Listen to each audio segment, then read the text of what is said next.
I wanted to make a video explaining my findings on how to reach the V rank, as I found it to be super duper hard to pull off. For those who don't know, V rank is a secret rank in the new DLC for Donkey Kong Bananza, where you must achieve an emerald profit 10 times greater than that needed to pass all the rounds. For reference, you only need 33,000 emeralds to V rank level 1, but you need over 5 million to V rank level 7. While 5 million is an intimidating number, I know that it is possible to reach, and in this video, I will give you 10 tips I found to help get those high scores.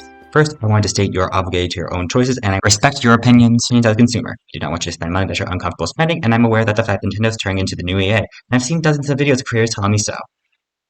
With that out of the way, let me start with the tips. Tip number 1. Choose your outfit wisely. Unlike Odyssey, the outfits matter in this game to a sense that it will give you a buff in a particular area. I recommend giving Pauline a gold miner outfit to double the emerald ore income and giving Donkey Kong those void code bridges to boost your chances of getting rare perks. The tie also depends on what layer you're doing. For example, I recommend using the Soggy Carabit for those freezer and tempest layers, where lava is a consistent threat. The tie you choose should matter on the situation you have planned, and it can change depending on the layer, so make sure you come in prepared to boost your odds of a good run. Tip number 2. Overview the map right away. There is a lot of randomness in Emerald Rush, and that includes where the starting skills spawn. In difficulties 3 and higher, bonanzas are locked behind those Banandium gems, which can matter a lot, as some bonanzas are essential for accessing areas quickly. Bonanzas will show up in the first 2 waves of skills, so you want to check to see if a bonanza will be impossible to reach, or if it will force you to go out of your way for too long. If the starting bonanzas are not to your liking, quit immediately and start over.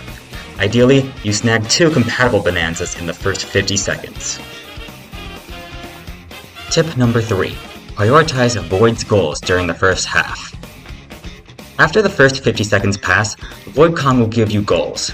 The importance of clearing goals early on is the Banandium chips you get paid with. Chips are very important, especially in the early game, as you want to use those chips to block perks you don't want, or perks that might be completely useless.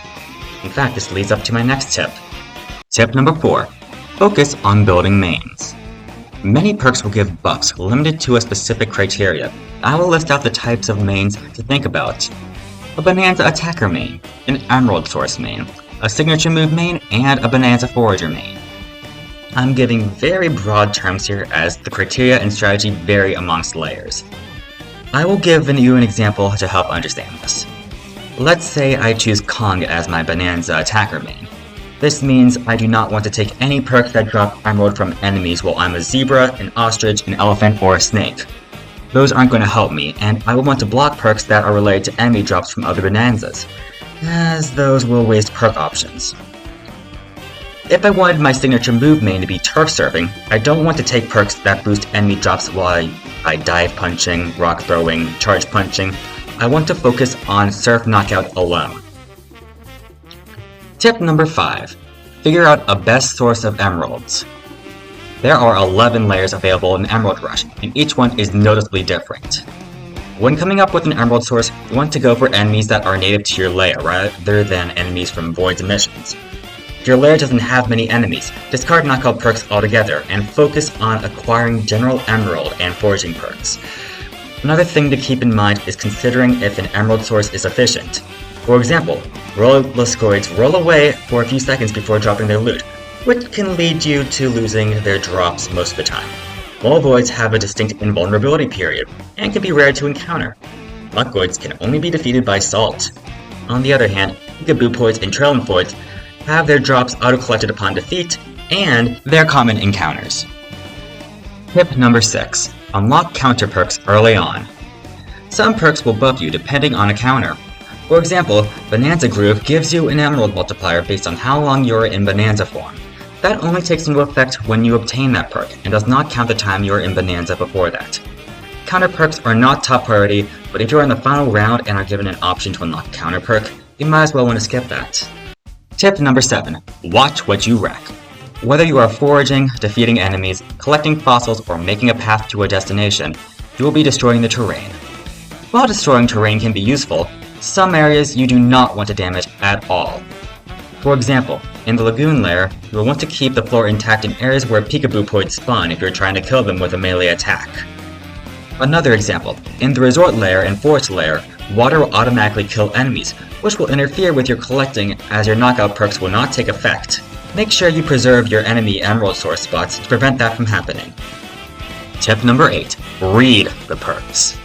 Make sure that you know what you're signing up for. If you get an item hoarder perk or a green scene, you're not going to see a difference when you're farming emerald from emerald blocks. If you get superior smasher, it is only going to affect tall emerald and boxes, not the geysers and chests. Make sure what is said after more emerald will appear, as their conditions can change whether a perk will be useful or not. You may also want to read the perks to ask yourself if obtaining a perk is worth getting or not, because in some cases, the change will be so small it's not worth it at all. Tip number 9. Getting epic perks. In case you haven't figured it out, rare fossils and mission-based skill gems will give you higher rarity perk options. That doesn't mean you should collect them right away.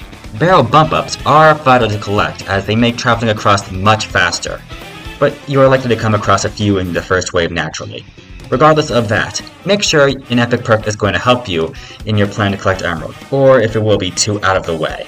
Some emerald perks are great at wrecking terrain fast for fossils, but don't spend too much time looking for a specific epic perk as you may not end up getting it, or you might be given it through a common fossil or skill gem. Before my last tip, I want to show you something else, how to use the skip groove, and I want to thank CJD for finding this out for me.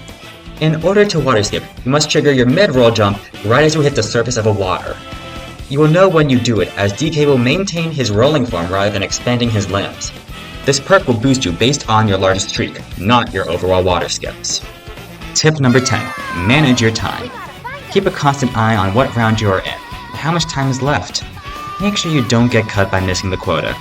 And if you have a spare warp barrel and the round is about to end, use it to get to an area where you might grab another perk. If the second wave is over, should you continue clearing missions, or should you start foraging items to boost your hoarder perks? Additionally, if you feel like you messed up big time, it might be a smart idea to end it early rather than try to recover from it. Don't put yourself in a rush for this, seriously. This game is very time consuming. And there's other important things to be taken care of outside of video games. And that is my tips for now. I might go into depth for specific layers in the future, but I hope you enjoyed it. If you want to support this channel, you already know how to like and subscribe. And if you have a mobile device and this video is less than a week old, you can actually hype this video, which apparently is something YouTube's trying to boost. With that, I'll see you around. That's all I have to say.